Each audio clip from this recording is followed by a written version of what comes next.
relación de pareja es perfecta? ¿Los finales felices existen? ¿Tienes una pareja dispareja? Esto y mucho más lo responderemos en tu programa En Sintonía con mi Media Naranja. Bienvenidos.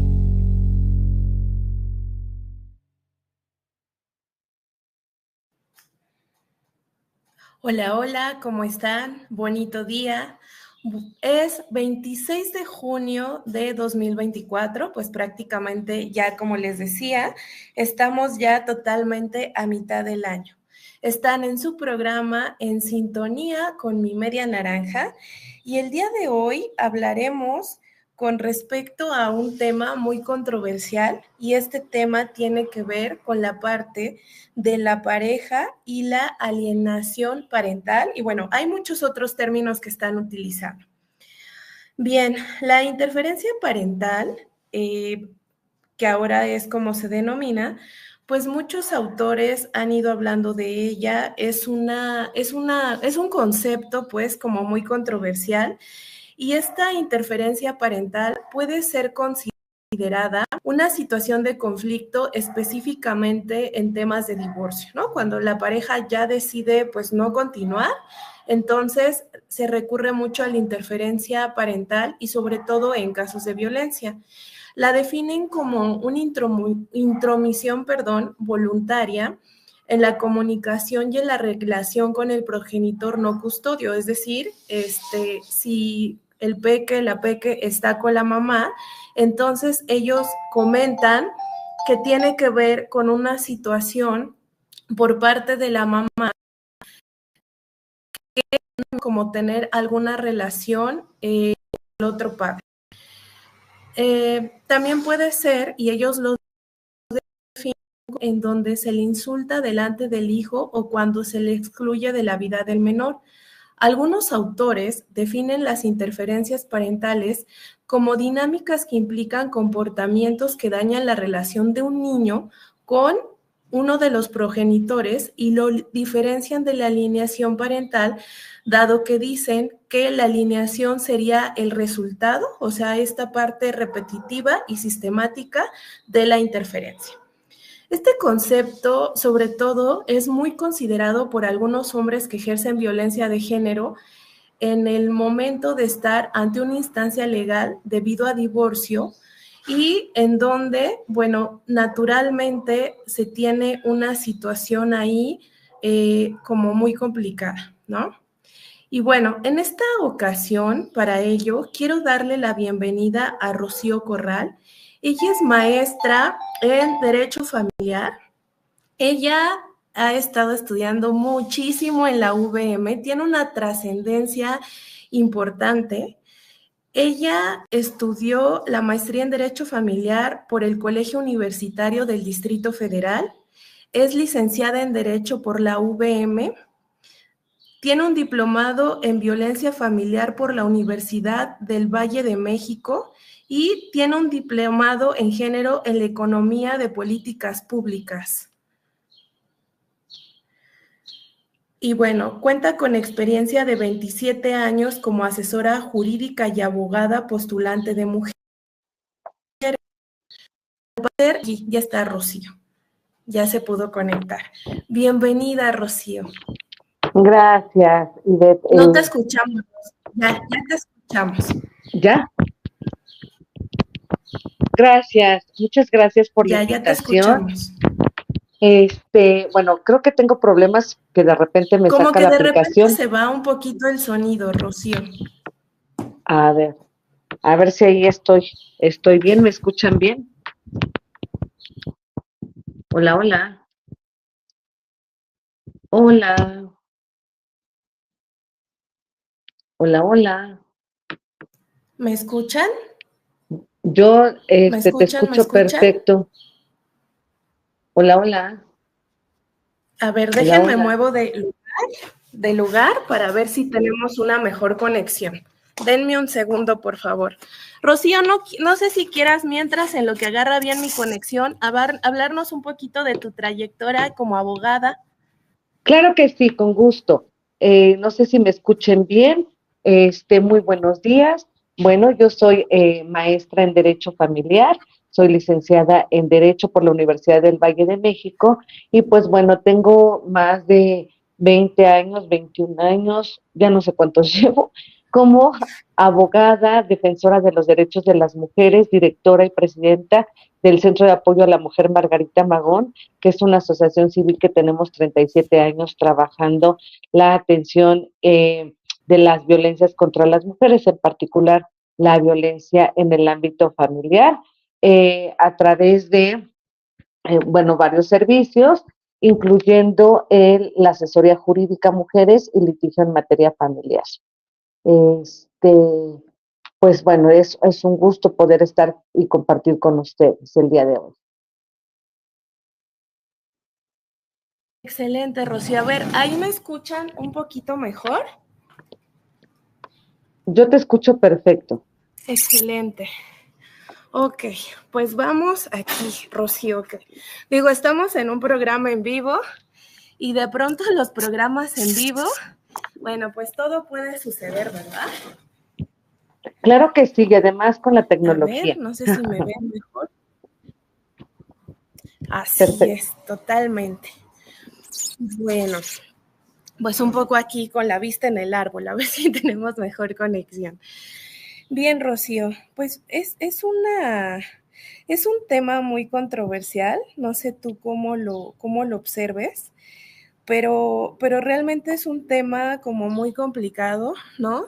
Es un tema que, pues no es que esté de moda, o no sé si decirlo que está de moda, pero me parece que es un tema, digo, tú llevas mucho los casos de divorcio, ¿no?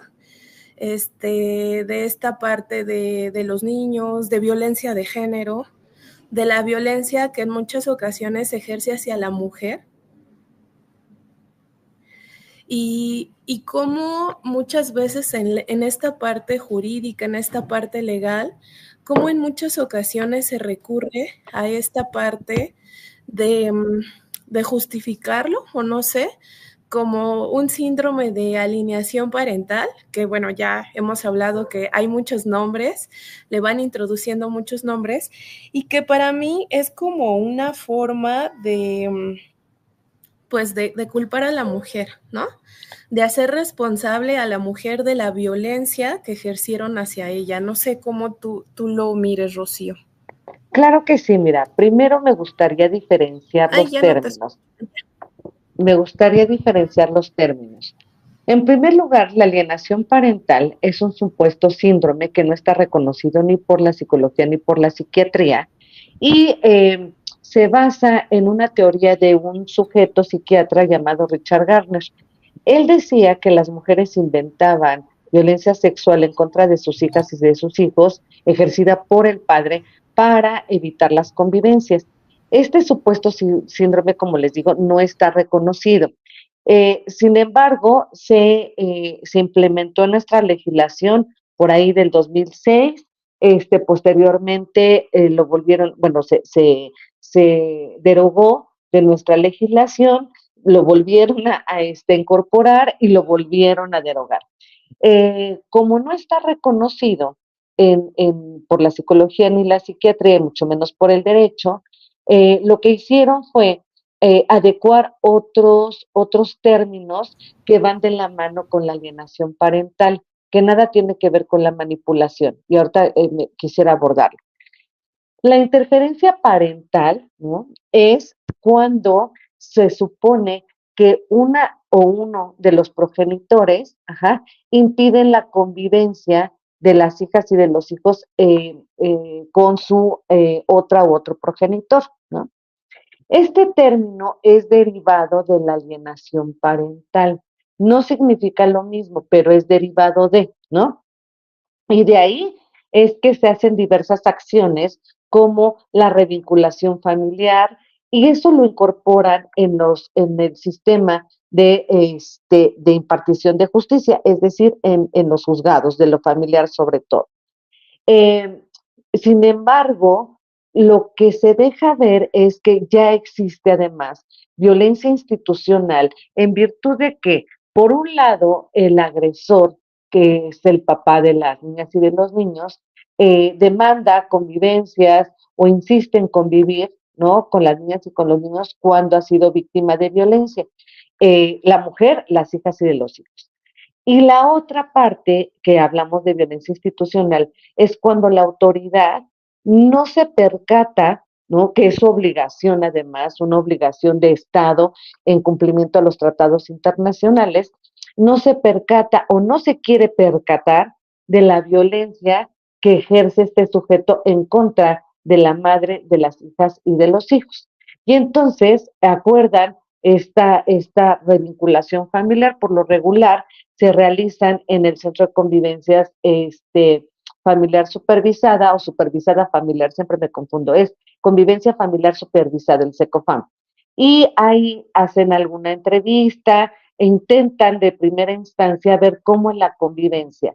El tema, por ejemplo, es que el SECOFAM no tiene el contexto del asunto porque no revisan los expedientes, ¿no? Entonces, ahí hay una confabulación, si me permiten decirlo así, entre el Estado a través de la autoridad jurisdiccional, que son las juezas y los jueces, con esta área que es el SECOFAM, ¿no?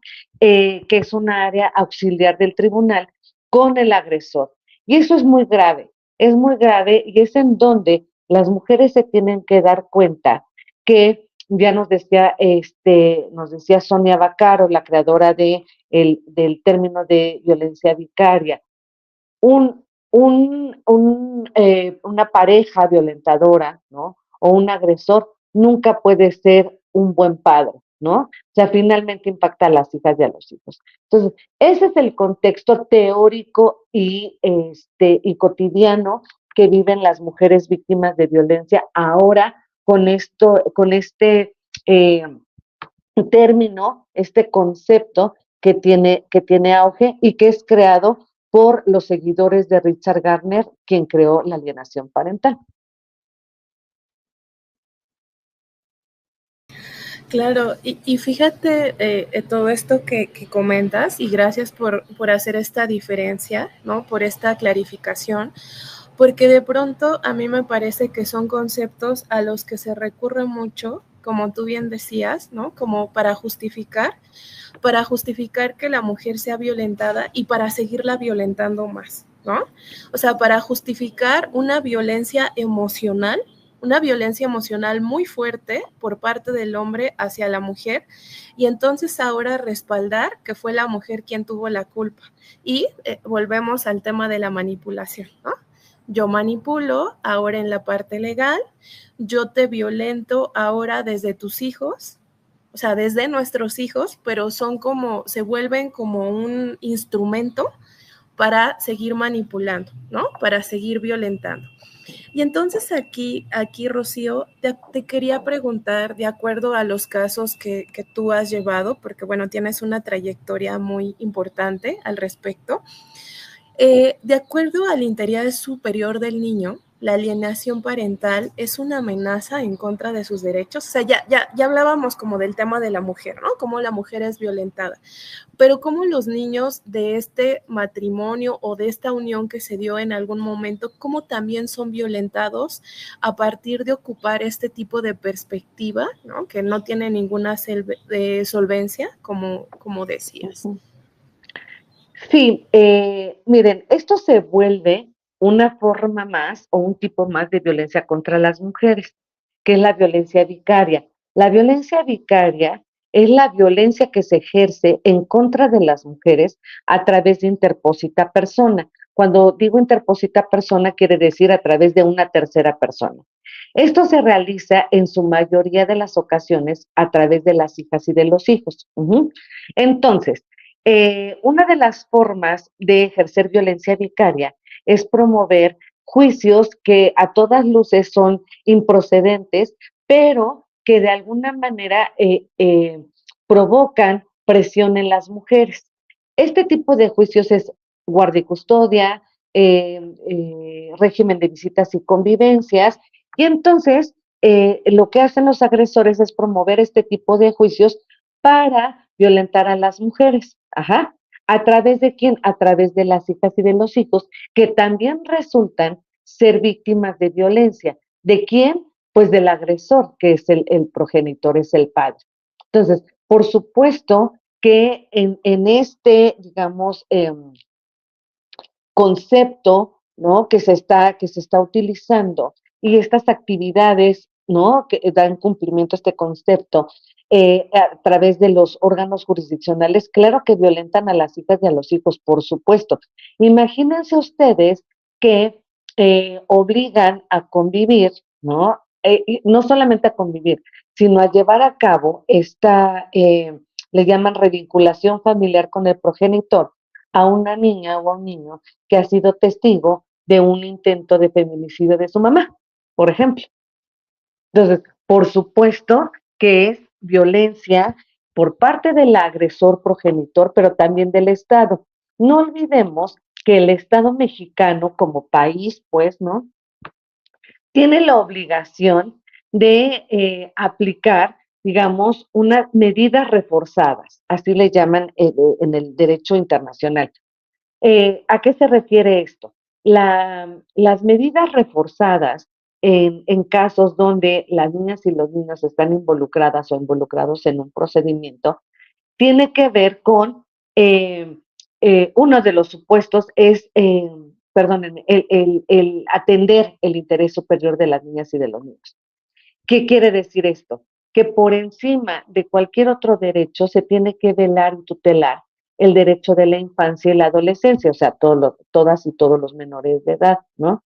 Sin embargo, pues bueno, eso se tiene que hacer valer a través de los mecanismos legales. No podemos separar la infancia de las mamás. Ajá. Hay algunas expertas, expertos en infancias que lo que dicen es, bueno, violenta a la mamá, pero no violenta a las hijas y a los hijos. Y eso es falso, ¿no? Por ejemplo, Save the Children crea un término que me parece muy adecuado, que es la violencia por exposición, ajá, que puede ser directa o indirecta. La violencia por exposición de las niñas y de los niños tiene que ver con, uno, exposición directa cuando están presentes en el lugar y atestiguan cómo ocurre la agresión hacia su madre o cuidadora. Y la indirecta es cuando están en otro espacio, pero que escuchan, ajá, la violencia que ejercen en contra de su mamá o su cuidadora. Ajá. Entonces, por donde ustedes le quieran buscar alguna justificación, vamos a encontrar que no hay ninguna justificación para poder aplicar estos términos y que son finalmente violencia en contra de la madre, en contra de las mujeres y también en contra de las hijas y de los hijos.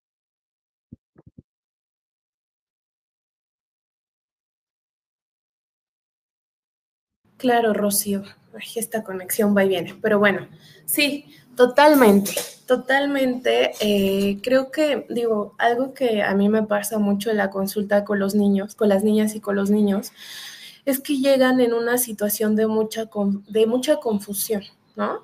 De mucha confusión y sentirse como muy expuestos ante situaciones muy complicadas emocionalmente, mucha ansiedad, mucha angustia, en muchas ocasiones, muchos de ellos tratando de, es que no quiero dejar sola a mamá, ¿no?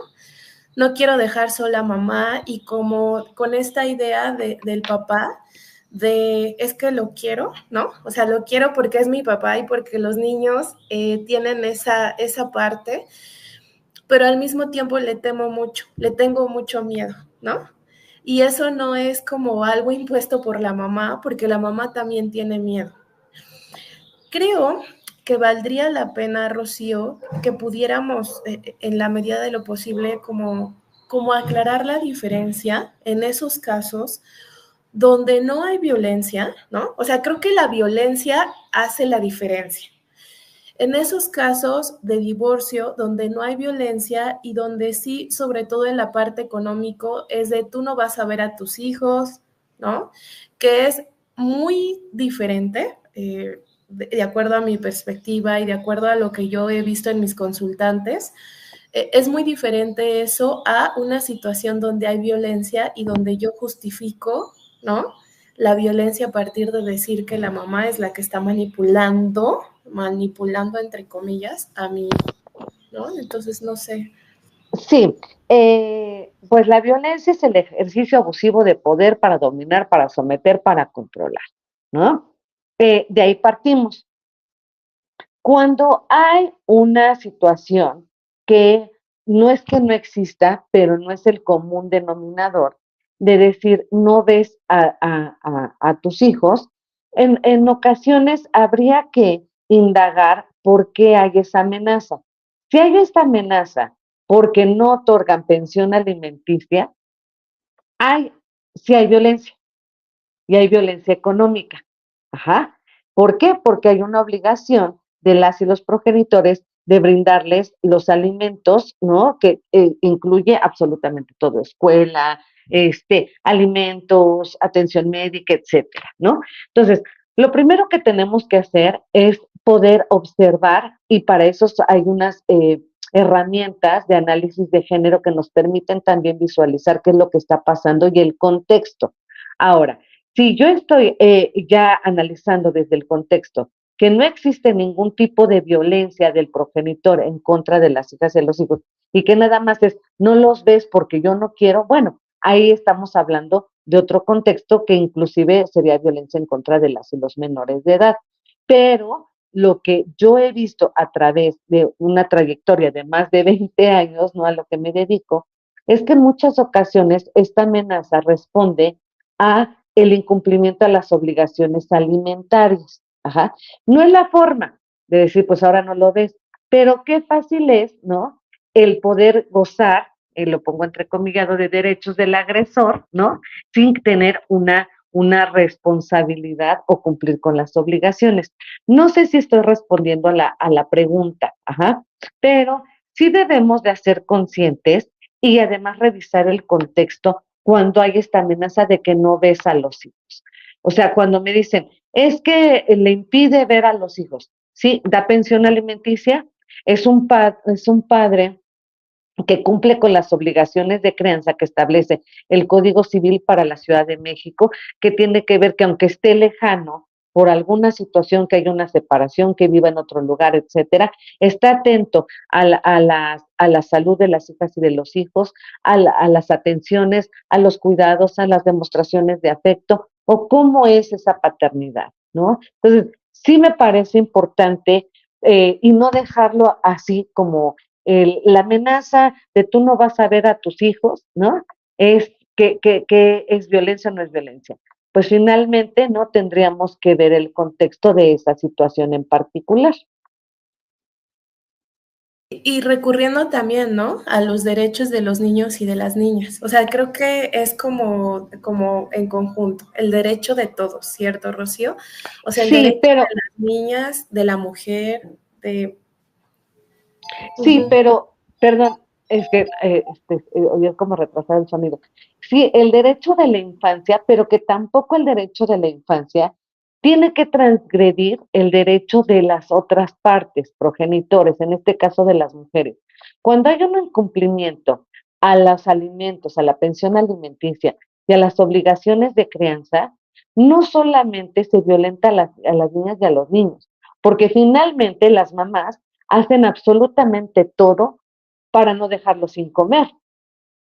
Ajá. Entonces, sí hay una violencia en contra de la infancia, pero también hay violencia en contra de las mujeres en términos que hay una sobrecarga, ¿no? En su trabajo, una sobrecarga para poder brindar lo necesario a sus hijas y a sus hijos, cosa que no cumple la otra parte, ¿no? Que eso también es importante, es como mirar los derechos en conjunto.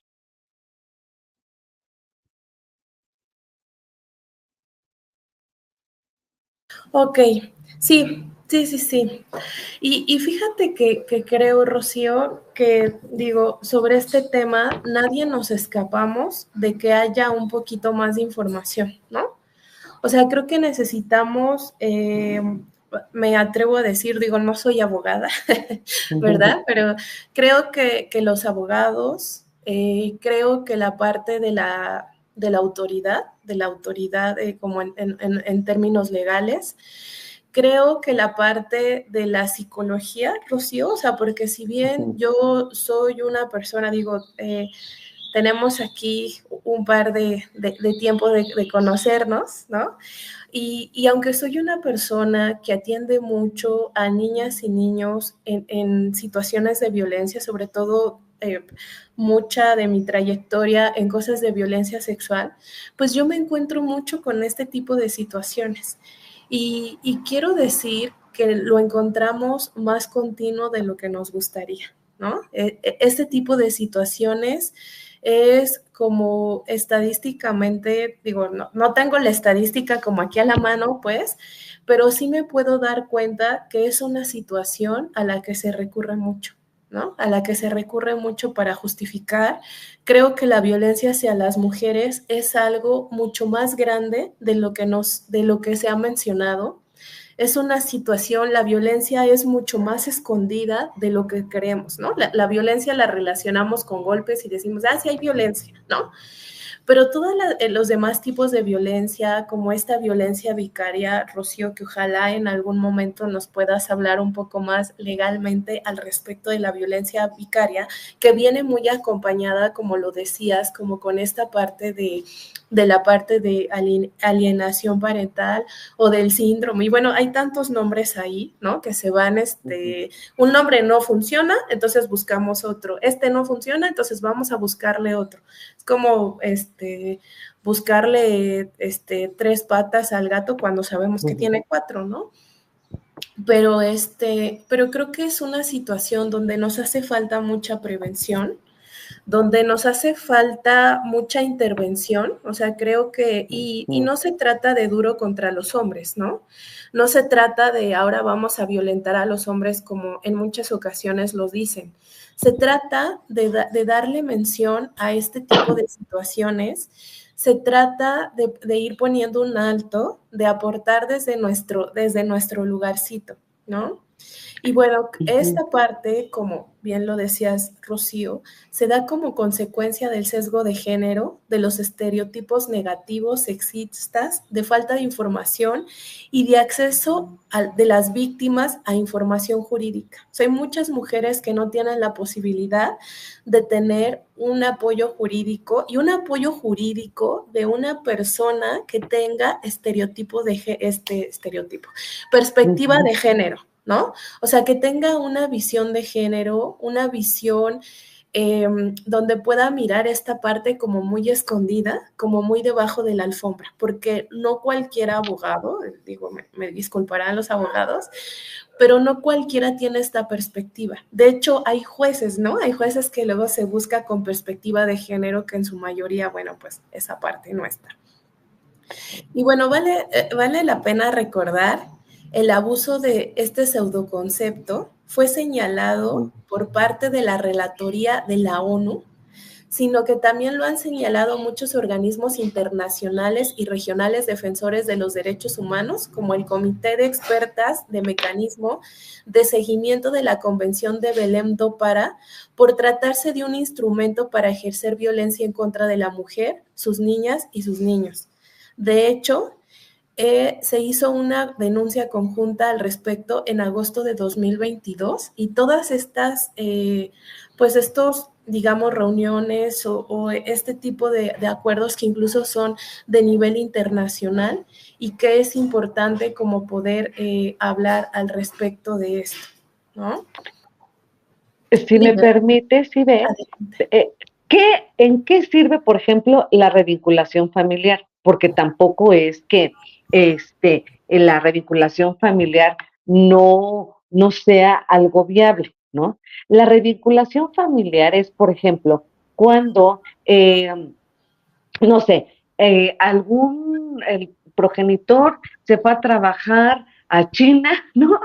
Durante años y pues tuvo que dejar a su niña y a su niño en cuanto a la convivencia, pues, ¿no? Contribuyó con los alimentos y demás, pero no estuvo, digamos, no hay ese apego, ¿no? Bueno, ahí sí se puede trabajar porque es una parte de volver digamos, a revincularse, valga la redundancia, a acercarse y a generar un apego.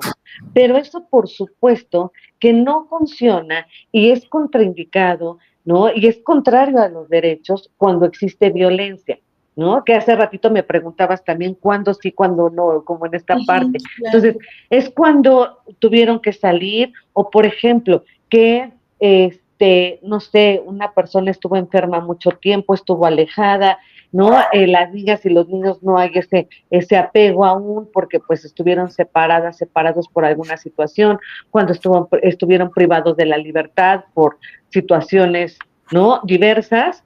Entonces sí se puede revincular. ¿Por qué? Porque es como un acercamiento, ajá, perdón, de las niñas y los niños, un acercamiento para generar un apego.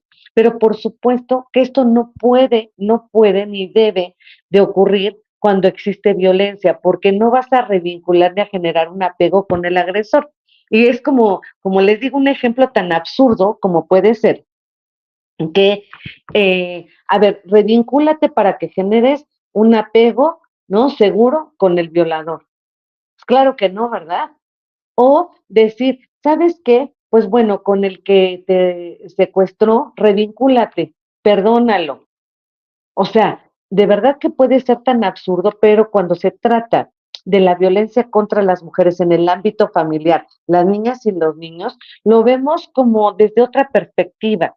Y sumado a lo que tú ya decías en cuanto a juezas o jueces sin esta perspectiva, ¿y qué pasa con la abogacía? Abogadas, porque también abogadas, ¿eh? Abogadas de abogados que no tienen esta perspectiva, que no tienen este conocimiento, favorecen, las abogadas y los abogados favorecen a la violación de los derechos de la infancia, o colocarlos en una situación de riesgo, así como a las mujeres, pero también la psicología.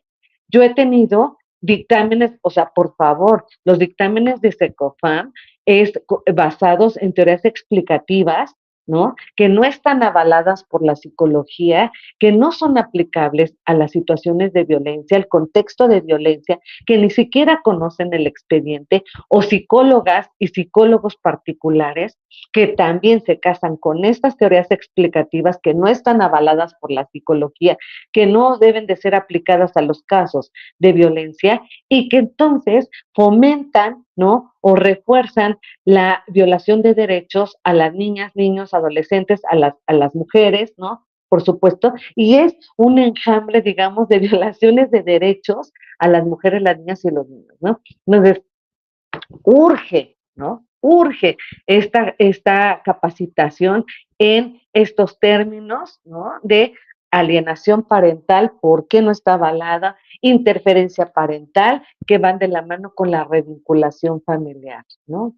Entonces, y que también lo deben de conocer personal de psicología, por supuesto, ¿no? Sí, claro, todos aquellos que tenemos pues el contacto, ¿no? Con la violencia y que la violencia pues es algo a veces muy escondido, ¿no? Muy Así es. con una telita muy delgadita y que a veces si no tenemos esta perspectiva no podemos verlo. Oye, Rocío, pues se me fue el tiempo de volada. Yo te quiero agradecer porque estés aquí. Yo sé que tú tienes una trayectoria muy importante en estos temas y que hace falta más hablar de ellos. O sea, creo que hace falta atrevernos a indagar sobre ellos, atrevernos a hablar y a justificar por qué estos conceptos, por qué estos términos no son viables, no son aplicables, es más, no existen, ¿no? O sea, existen porque alguien los definió, porque alguien se inventó un término, pero realmente no existen de esta manera. Entonces, pues muchas gracias, Rocío, por haber estado aquí el día de hoy. Ojalá tengamos oportunidad de que nos puedas acompañar en otros programas, hablar de más tipos de violencia, porque creo que es importante también desde lo legal poder entender esta parte y cómo intervenimos cuando tenemos un acceso a eso, cómo lo entendemos por lo menos, ya no cómo intervenimos, cómo lo entendemos y entonces a quién nos tenemos que dirigir cuando encontramos una situación de este tipo. Muchísimas gracias, Rocío. Al contrario, muchas gracias. Quiero agradecer al equipo de GCI Radio, a Diana en los controles. A GCI Radio lo pueden encontrar en cualquier red, TikTok, Spotify, Facebook, Instagram, MixLR. A mí me encuentran en Espacio de Salud Emocional a través de Facebook como Terreros Ivette en Instagram, en TikTok como Psicoterapeuta Ivette, y les invito a sintonizar Puliendo tus herramientas emocionales a través de Spotify. Nos vemos el próximo miércoles y que tengan un excelente día. Hasta la próxima. Yo soy Ivette Terreros y esto fue tu programa En Sintonía con mi Media Naranja. Hasta la próxima.